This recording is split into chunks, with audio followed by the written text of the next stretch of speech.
안녕하십니까. 오늘은 시원하게 비가 내리는 것 같습니다. 미세먼지도 사라지고 날씨가 맑더니 비까지 내려서 좀 많이 좀 상쾌한 기분이 좀 듭니다. 에, 자동차도 세차도 되고 여러모로 좋은 것 같습니다. 오늘은 어제 했던 육체의 자유와 진리의 자유 이 부분에 대해서 좀 마무리를 하려고 합니다.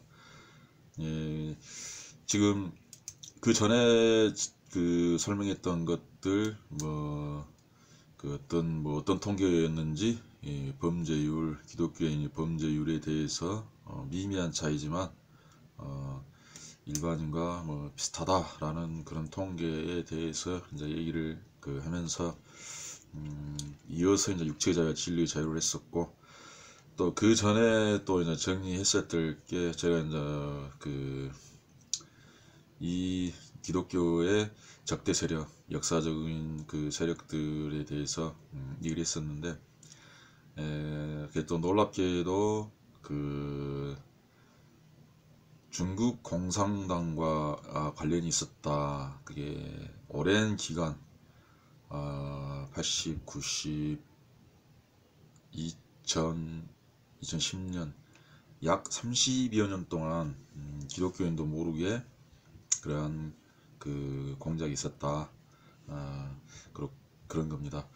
그러면서 우리가 미국 사회를 바라볼 때에도 이 미국의 팝뮤직 이런 공연을 보면 80년대 공연만 하더라도 사람들이 굉장히 얌전했습니다. 우리가 생각하는 미국이 자유스럽고, 우리보다는 자유스럽겠지만은 상당히 얌전하고 이렇게 율동이나 움직임도 별로 없었던 걸 알 수 있습니다. 그랬었지만은 그런 걸 이렇게 지금 자유의 개념, 어떤 법적 자유의 개념을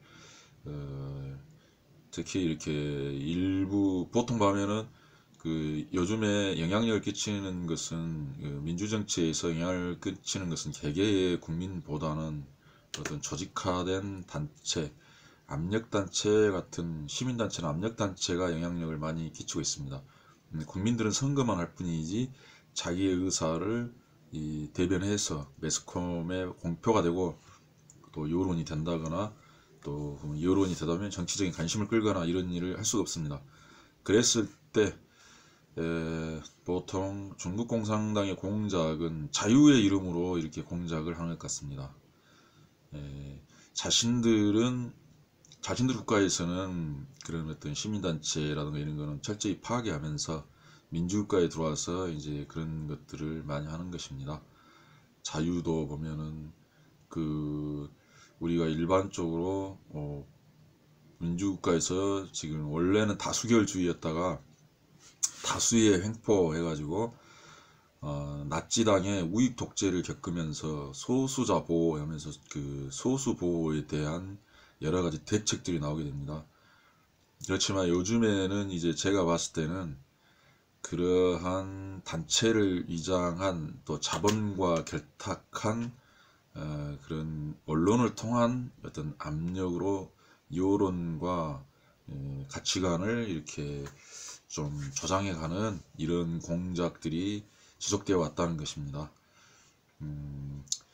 아무튼 그런 점들에 대해서 우리가 좀 더 깊이 생각해야 되고, 소수의 횡포에 대해서 이제는 한번 다시 깊게 생각해야 될 부분입니다. 자유민주주의의 핵심이 뭔가, 다수에 의해서도 파괴될 수 없는 자유민주주의의 핵심, 헌법의 핵이 무엇인가에 대해서 깊게 논의해야 될 것 같습니다. 다수에 의해서도 파괴될 수 없는 헌법의 핵이 어떻게 보면 소수자, 조직을 갖춘 소수자, 금력과 조직을 갖춘 소수자에 의해서 파괴되고 있는 점, 미묘하게 파괴되고 있는 점들은 우리가 깊게 연구하고 대책을 세워야 할 것 같습니다. 이건 정치적인 문제입니다. 이건 우리나라뿐만 아니라 미국과 온 유럽의 사람들이 깨어나야 할 문제인 것 같습니다. 제가 앞전에 이제 친구도 처음에 그게 몇 년간에 걸쳐서 약 한 몇 년이었을까, 국민의당이 전라도를 휩쓸 때부터 시작해가지고 올해 작년까지 그 친구의 횡포가 있었다고 이렇게 있었지 않습니까? 과민 반응이 넘어서 그런 반응을 보였을 때, 이제 저는 처음에는 대충 크게 깊게 생각 안 했었습니다. 근데 그걸 나중에 이제 이러한 어떤 공작의 흐름을 알면서부터 똑같은 얘기를 얘가 과거에 했었구나 하면서 조금 어리석다라는 생각을 합니다. 왜냐하면은 공작의 결과 그것을 그 학습해가지고 지령을 받는, 이게 지령도 아니고 명령이라든가 이렇게 학습을 해서 전달이 되다 보면 그것을 본인들은 그 세력이 누군지도 모릅니다. 이게 뭐 보통 점조직, 세포조직 이런 식으로 움직이기 때문에 웬만한 하위 단계에서는 그 실체를 깨닫지 못할 수도 있다는 것입니다. 그렇다면 그것은 어리석다는 것입니다. 왜냐하면 이 공산주의 사회와 민주주의 사회를 스스로 객관적으로 비교할 수 있는 노력과 능력을 해야지, 어떤 사람으로부터 확신하는 학습한 결과물로 판단을 하게 됐을 때 자기도 모르는 일들을 저지르게 된다는 것입니다. 그 가치에 대해서 가치 판단을 스스로 하지 못하고 조직과 이렇게 학습을 한다. 좀 이런 점들입니다. 그랬을 때 그 학습 효과가 했던 그것이 정의였으면 괜찮겠지만은 너무나도 이게 모순, 너무나도 이거는 절대적인 모순입니다. 제가 이제 아까 모순어법은 상대적인 모순이고, 그거는 이제 가변적인 모순인데, 이런 건 절대적인 모순이라, 이게 이단이라, 공산주의라든가 이쪽은 거의 절대적인 모순에 가깝다고 봅니다. 가깝습니다. 절대적인 모순입니다. 그랬을 때 이제 거기서 얘기를 했던 것들이, 첫째, 중국에 대해서 이렇게 얘기하다가 중국에 대해서 관계에 대해서 좀 부정적인 얘기를 하면 비분 관계를 했었다. 네가 짱깨나? 짱깨 아니다 그럽니다. 일단 그다음에 또 정치적인 얘기에서도 우리가 내부 민주주의도 중요합니다. 민주당 내부에서도 서로 다른 의견이 이렇게 그 경쟁을 해서 올라와야 되는데, 그럼 사람들도, 주민들도, 비록 우리가 강주에 살지만 민주당에 대해서 비판할 수도 있는 것이 좋은 점은 좋고 나쁜 것은 나쁘다고 해야 얘기하는 것이 맞지 않습니까? 그럼 이럴 수도 있고 저럴 수도 있고, 그렇다고 해서 지지 안 한다는 것도 아니고, 또 그렇다고 해서 지지 한다는 것도 아니지만은, 그거에 대해서 만약에 그런 얘기하면 비분 관계하면서 이렇게 말을 했다는 것은 독재적인 사고방식입니다. 자기들은 언론과 민주주의를 중요하지만 자기들의 비판은 수용하지 않는 거, 자기와 다른 사람들을 인정하지 않는 이런 자세는 시급히 수정해야 될 자세입니다. 자유민주주의의 기본 원리는 획일화된 사회가 아니라 나와 다른 사람들을 존중하고 나와 다른 의견을 존중하면서 비교해보고 이러한 관계 자유롭게 표현할 수 있는 것이 민주주의의 기본입니다. 표현의 자유입니다. 그렇다면 북한과 중국에서는 정말 표현의 자유가 있느냐, 한번 가서 살아보면 알겠죠. 그 다음에 그 사람들은 옛날에 우리가 민주주의에서 제일 핵심적으로 얘기했던 것은 대통령 직선제였습니다. 거기에 목숨을 걸었습니다. 그렇다면은 이제 또 중국이나 북한은 직선제를 하느냐, 안 하지 않습니까? 그러면은 직선제의 결과가 뭐 공산주의 운동의 산물이다, 이렇게 생각하기에는 약간 모순이다, 절대적인 모순으로 비춰진다. 그렇습니다. 이렇게 대통령을 직선제로 선거한 나라와 종신형 상속형 국가 절대 권력자와 비교해서 같이 정의선상에서 놀 수는 없다는 것입니다. 이걸 똑같이 생각한다는 것 자체가, 이건 벌써 사람들의 논리가 깨졌고, 뭔가 자신들의 어떤 권력 다툼의 어떤 승리나 이런 것에 좀 많이 취해 있지 않나, 정의보다는 그런 쪽으로 좀 생각합니다. 그리고 또 이제 느껴지는 것이 이제 그런 점들입니다. 그때 이슬람의 테러, 이슬람이 그렇게 인간적으로 좋으면 왜 테러를 하냐? 그러니까는 미국 때문이라고 그럽니다. 이슬람이 잘못한 거, 이슬람의 잘못은 전부 미국과 기독교 때문이다. 이제 이런 식으로 얘기를 합니다. 그래서 뭐 십자군 전쟁이라든가 그런 그릇처럼 좀 편협하다는 것입니다. 이게 양쪽을 다 비판할 거 비판하고 칭찬할 거 칭찬하면서 조합해서 결론을 공정한 저울로 내려야 된다는 것입니다. 그럴 때도 될 수 있으면 지금 사람의 이익이나 그런 것도 중요하지만 좀 더 사람 이익을 떠나서 영적인 어떤 인간 존중과 자유와 평등과 평화와 그다음에 또 보면 민족주의보다는 전체 전 인류의 그런 인류의 연대, 인권의 연대, 전 세계 연대, 제3지대의 인권이라는 거 이런 것도 간과하지 않는 그런 여러 가지 것들을 좀 깊이 생각해서 좀 더 영에 가까운 자신의 이익이나 육체 폐가름보다는 그쪽으로 좀 생각해야 됩니다. 그리고 물론 권력분립의 원칙상 정당은 복수정당의 원칙이고 당내 민주화라든가 권력이 계속 분산돼 내려가야 있어야 됩니다. 권력이 분산돼 있을수록 합의 과정에서 정의가 이루어지고 그다음에 좀 더 영적으로 할 수 있습니다. 왜냐하면은 어떤 특정의 사람의 육체가 지배를 하지 않아야만이 여러 사람들 전에도 제가 이제 심리를 잣대를 얘기했을 때 남에게는 이성적인 잣대를 댄다. 이게 민주주의가 성공할 수 있는 요인입니다. 자기 자신을 바라볼 때하고 상대방을 바라볼 때는 다르다는 것이 잣대. 그러니까 상대방이 엄격하게 한다는 것입니다. 권력이 분립될수록 그래서 서로 상대방에 대해서 이상적인 잣대를 대다 보니까 좀 더 나아지는 것입니다. 만약에 이게 독재적인 방식으로 흐르는 순간 나의 잣대로 다 제가 재단하고 자르기 때문에 나와 다름이나 나보다 오라도 나하고 다르면 치게 되어 있습니다. 이게 굉장히 비합리적이고 비효율적이라는 거, 이 점들에 대해 생각이 됩니다. 지금 우리가 제가 또 이런 얘기하면 이데올로기에 빠진 사람들이 분개하겠죠. 분개하십시오. 어쩔 수 없습니다.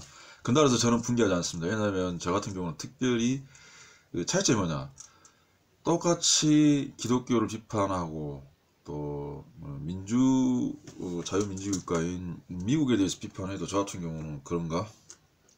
그래, 그럼 원인으로 되면 그러고 있습니다. 근데 뭐 비분관계하거나 성질낼 일이 아니지 않습니까? 그런 일들이.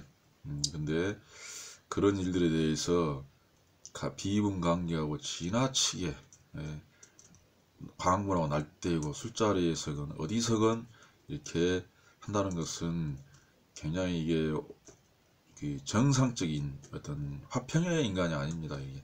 그런 사람들은 권면을 좀 해야 되지 않겠습니까? 그래서 저는 바로 몇 년을 참다가 비로소 작년 여름에서 권면을 했습니다. 우리의 권면에는 힘이 있었는지 바로 도망을 가가지고 그 이후로는 전화를 해도 전화를 안 받아서 자유를 안 받는 자유를 존중해서 말하지 않고 있습니다. 이런 부분들이 있었습니다. 아무튼 그렇고 이제 이걸 좀 오늘 또 찍는 이후로 이제 갈라디아에서 이걸 좀 하다가 이제 중단에서 좀 몇 절 남았던 그 점들이 있어가지고 그걸 하기 위해서 그랬습니다. 그리고 또 이제 제가 이제 또 유튜브를 찍다 보니까 이제 여러 사람들이 조언을 이제 이렇게 합니다. 물론 이제 지명도도 없고 인지도는 낮지만 저는 그런 걸 중요시 생각하지 않습니다. 이게 다수가 보건 소수가 보건 그거는 저는 이렇게 개의치 않기 때문에 전혀 신경을 쓰지 않습니다. 그런데 이제 사람들이 오히려 관심을 가져가지고 유튜브 하게 되면 구독자가 5,000명이면 돈이 얼마고 10,000명이면 얼마고 막 이러면서 이제 컨텐츠까지 얘기를 합니다. 컨텐츠 이슈가 되는 어떤 그런 것들을 이렇게 자극적으로 이렇게 해야 된다. 쉽게 말하면 큰 인기를 끌려면 이슈가 되었을 때 한쪽 의견, 한쪽 극단의 선택에서 쉽게 말하면 정치에서도 북한을 선택하든지 아니면 미국을 선택하든지 한나라당을 선택하 태극기를 선택하든지 아니면 민주당인가 태극기 봤는데 민주당을 선택해서 확실하게 믿든지 이런 식으로 자극적으로 해야 된다는 것입니다. 그리고 또 여러 여자들에 관련된 그런 문제들 육체적인 것들에 대해서 겁나 자극적으로 해야 된다.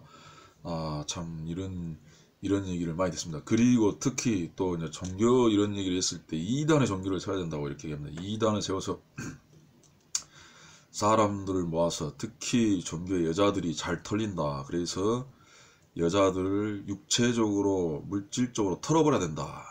이런 식으로 얘기를 많이 합니다. 참 이 사회가 원래 좀 그런, 이제 대부분은 그런 건 아니고 그런 사람도 있습니다. 그 전에도 기독교에 대해서 이제 성경 얘기했을 때도 마찬가지로 뭐 겉보기에는 순진하고 그러지만은 얌전한 척하지만은 또 말하는 거 보면 엄청납니다. 예, 성경 딱 얘기했을 때 이단을 만드는 게 어떠냐, 이단을 만들자 그러지만은 나는 맞지 않는다, 대신 누가 맞는다. 이제 이단을 하려면 자기 자신도 그 교리를 믿어야 되기 때문에 음, 자기도 속아야 되고 특히 또 여자를 잘 후려야 된다.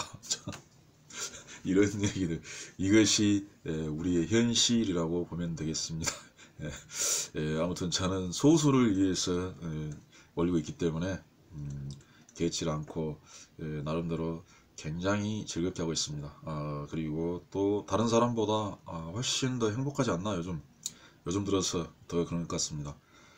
그리고 이제 아까 그 율법이나 이런 거 얘기했을 때 좀 이제 저도 교회를 나가긴 하는데 될 수 있으면 이렇게 멀리서 이렇게 하려고 좀 많이 그랬었습니다. 왜냐하면 저 같은 경우는 교회에서 전도해서 거기서 배운 것이 아니기 때문에 이제 스스로 여러 주변 그 세상을 살피고 또 제가 또 했던 그 뭐 공부라든가 그때 이제 한 오래전에 그걸 좀 많이 느꼈습니다. 이 문화 이제 또 예전에 쉽게 말해서 헌법에 대해서도 이제 후배한테 이 헌법에 헌법인 특히 이념이 있고 그다음에 또 사회학적인 측면이 좀 많은데 또 사회학적인 측면보다는 원래 이념이라는 건 철학적이고 이런 좀 종교적인 것 같다.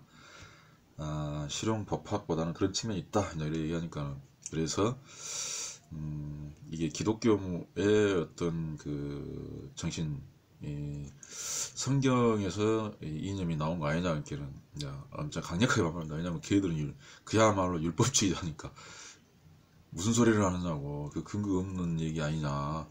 물론 이제 걔들은 이제 종교도 믿지 않고 그렇기 때문에 책에 그것이 나와 있느냐, 나와 있지 않다. 그것은 전혀 개인적인 의견이다. 이렇게 생각을 해가지고 했었습니다. 그리고 이제 예전에는 이제 이렇게 또 교회에서 전도 나왔을 때 갑자기 한 번씩 나와가지고 뭐 얘기하다가 내가 문득 그때 생각했던 겁니다.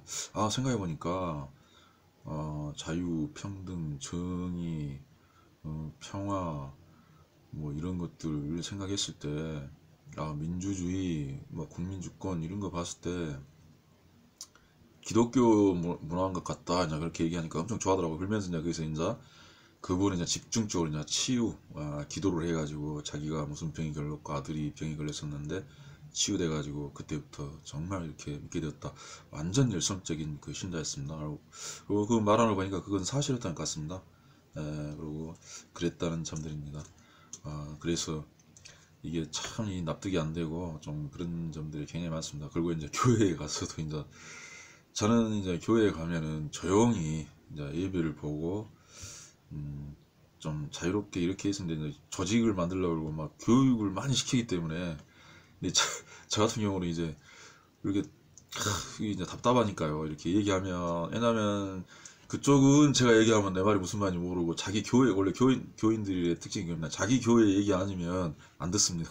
그러니까 저는 또 그 얘기하면은 그걸 내가 왜 계속 이거 언제까지 이렇게 듣고 있어야 될까 이런 생각도 들고 특히 이제 이단의 이제 교회 말고 약간의 이제 좀 비슷한 점이 있는데 이단의 종교들 특히 이제 뭐 대순진리나 여호와 증인 이제 여러 교가 있습니다. 그러면 거기 같은 특징들이 뭐냐면 딱 얘기하다가 교리 얘기합니다. 그러면은 자기들 교리만 얘기하고 싶어합니다. 자기들 교리만 그래가지고 교리 얘기하면은 자기는 이제 말이 탁 막힙니다. 다 막히면 누구를 데려옵니다. 그러면 데려와가지고 조직적으로 움직이는 거죠. 데려와갖고 얘기하면 이제 그거 완전 율법입니다.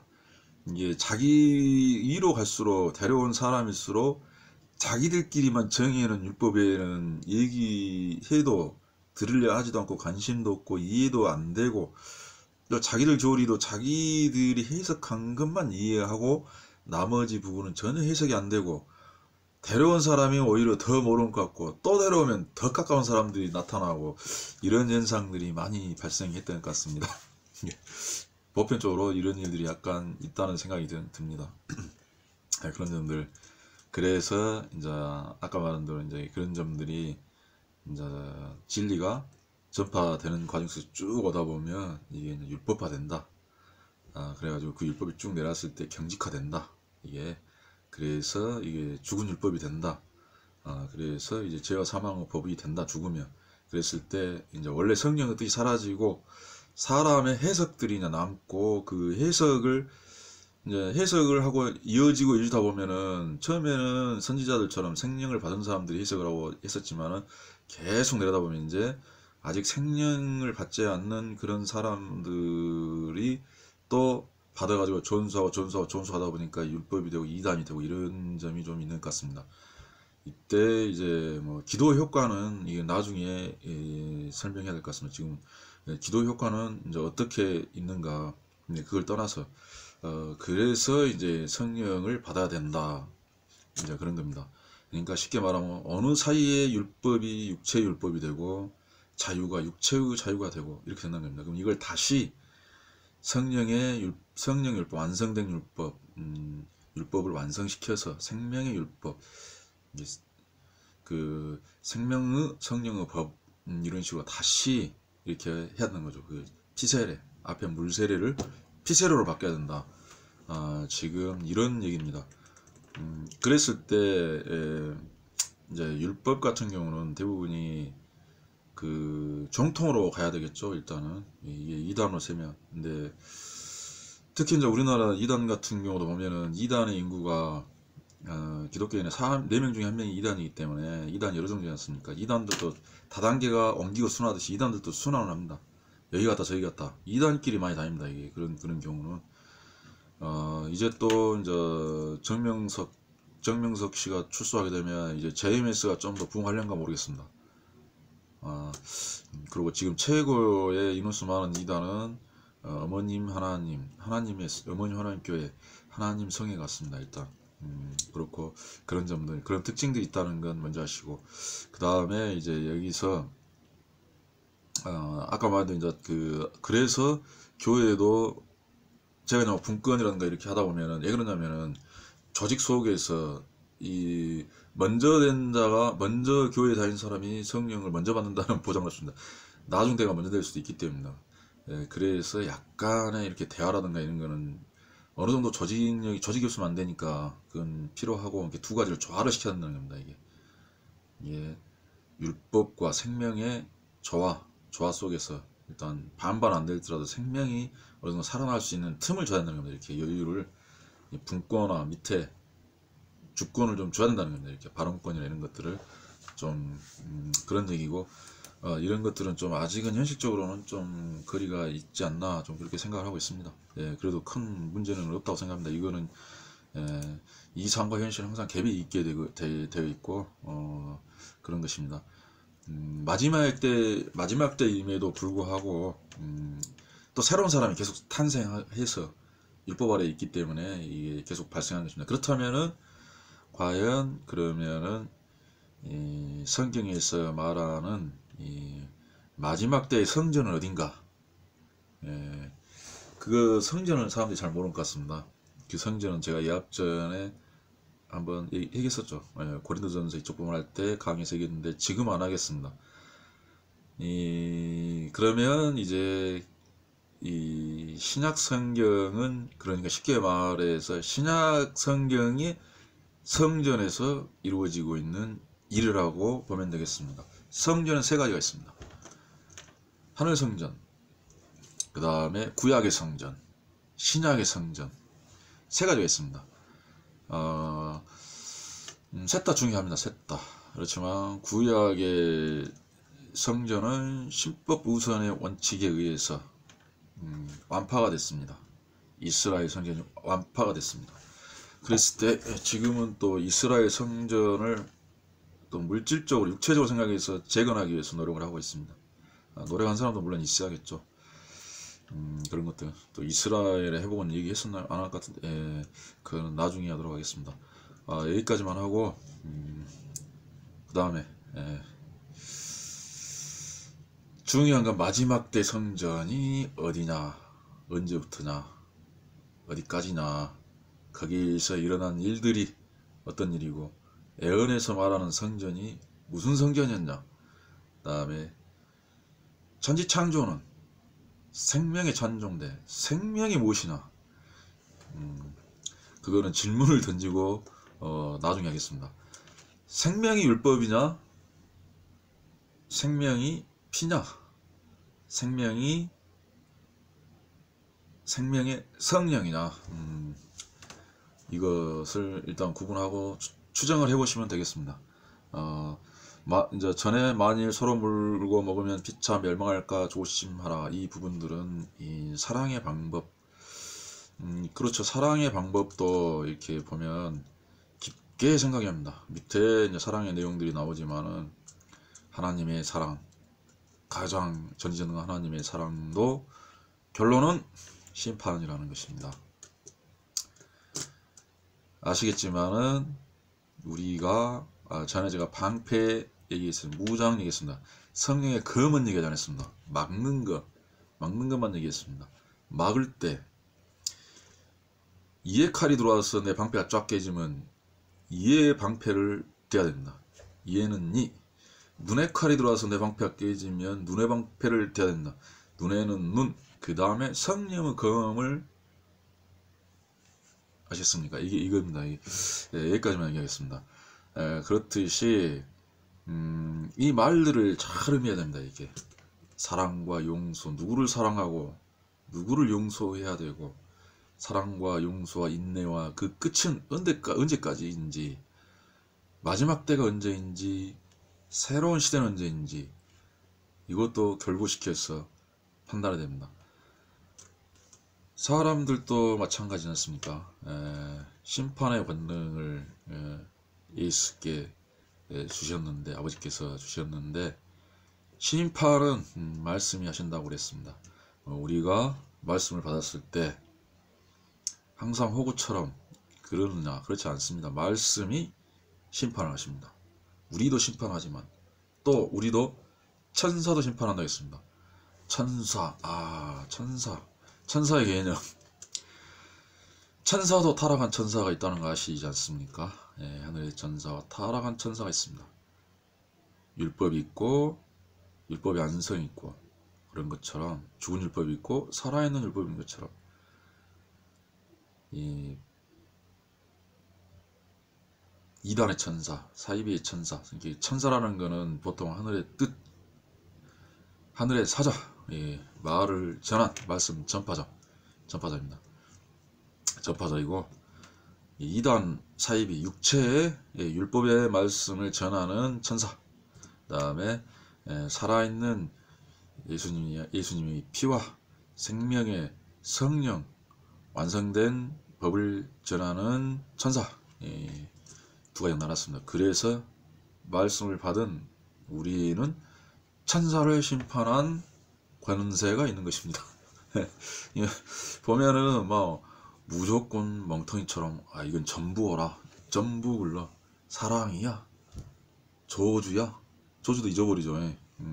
현명한 사랑 속에는 권면이 들어있듯이, 성령의 검이 있듯이, 불의 검, 하얀 검이 있듯이, 그런 점들을 잘 이해하셔야 됩니다. 일단 요거는 여기까지 하겠습니다. 나중에 천천히 시간이 많기 때문에, 저도 영상을 자주 올리기 때문에 천천히 설명하겠습니다. 쭉 했었고, 그 다음에 너희가 만약 성령 인도하시는 바가 되면 율법 아래 있지 아니하리라. 그렇죠. 성령의 인도하심을 받으면 율법 아래 있지 않습니다. 그렇지만 바울의 말처럼 또 율법 아래 있는 자를 위하여 또 율법 아래에 들어가야 됩니다. 그것은 그렇죠. 빛이 있으되, 빛이 만약에 빛 아래 있으면 또 다른 얼음을 향해 또 들어가서 거기서 사라지죠. 들어가서 자기는 또 사라질 수도 있습니다. 순교할 수도 있습니다. 요즘은 순교한 일은 일단 있는 세대는 아니라고 봅니다. 또 너무 순교를 하려고 마음 먹고 있으면 안 됩니다. 순교는 때가 돼가지고, 순교가 성령이 허락할 때 하는 것이지, 육체로 나는 순교를 해가지고 구원을 받아버리겠다, 절대 이런 육체의 소욕, 율법, 죽은 율법의 마음을 갖는 것은 아까 말한 대로 어둠의 율법 아래에 있기 때문입니다. 타락한 천사 아래에 있다고 생각하시면 되겠습니다.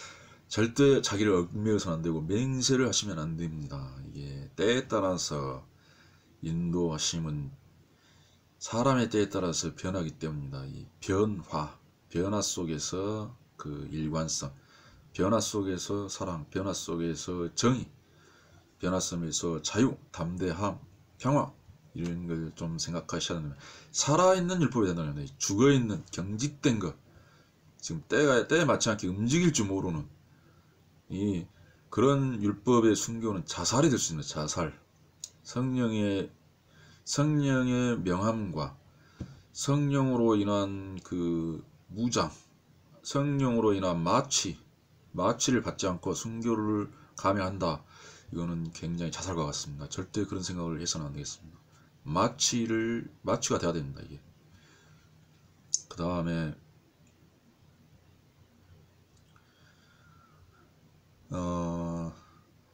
그래서 여기도 보면 반드시 성령으로 인도를 따라야 된다. 율법 인도로 따라가면 안 됩니다. 율법 인도, 죽은 율법 따라가면 안 됩니다.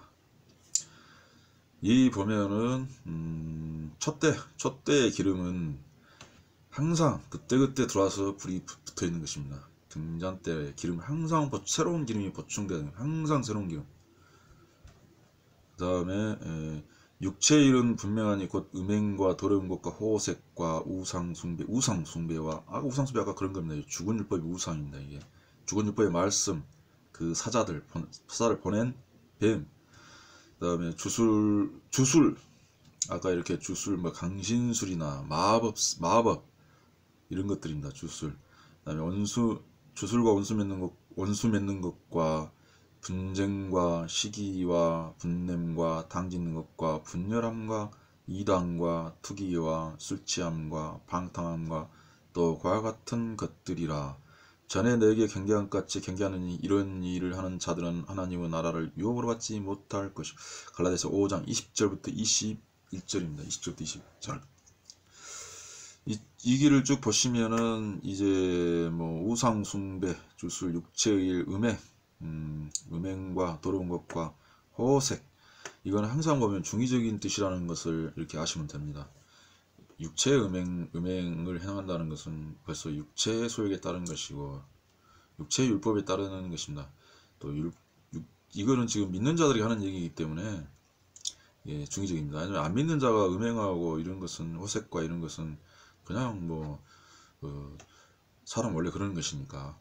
그렇지만 여기서 음행이라는 건 곧 그 성령 외에 다른 것을 받아들이는 그런 것들입니다. 이게 죽은 율법을 받아낸다거나 아니면 사람의 말씀, 사람을 신처럼 생각한다거나 이런 것들, 이런 게 음행입니다. 호색도 마찬가지입니다.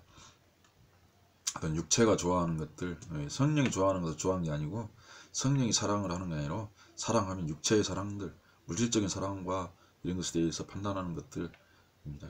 우상숭배는 아시겠지만 이게 그 구원의 이름, 유일한 중보자 예수, 그 다음에 하나님, 성경 이외에 나머지 사람의 말씀, 말이나 이런 것들은 전부 우상이 됩니다. 우상. 이때 율법으로 우리에게 옵니다. 이게 아무리 뛰어난 성령을 받은 사람이 말을 했을 때도 그 말은 벌써 우리에게 올 때는, 내가 생각할 때는 벌써 그 사람의 해석을 나도 이해를 다 할 수는 없지 않습니까? 그 사람도 전체적으로 성령을 해석할 수 없습니다. 이랬을 때는 거의 좀 약간 죽은 율법으로 온다 이겁니다. 그것도 만약에 그걸 숭배해버리면, 그게 아까 빠져버리면, 거기에 대해서 자기 판단을 잃어버리면 그게 우상숭배가 됩니다. 그 말은 듣고 분명히 믿음은 들음이 성하기 때문에 열심히 들어야 되는데, 들을 때도 항상 주체는 성령과 예수와 하나님과 나라는 겁니다. 내 안에 성령이 들어와서 내 안에 있는 그 성령이 나의 지혜와 나의 능력이 된다. 이게 하나님의 지혜와 하나님의 능력인데 이겁니다.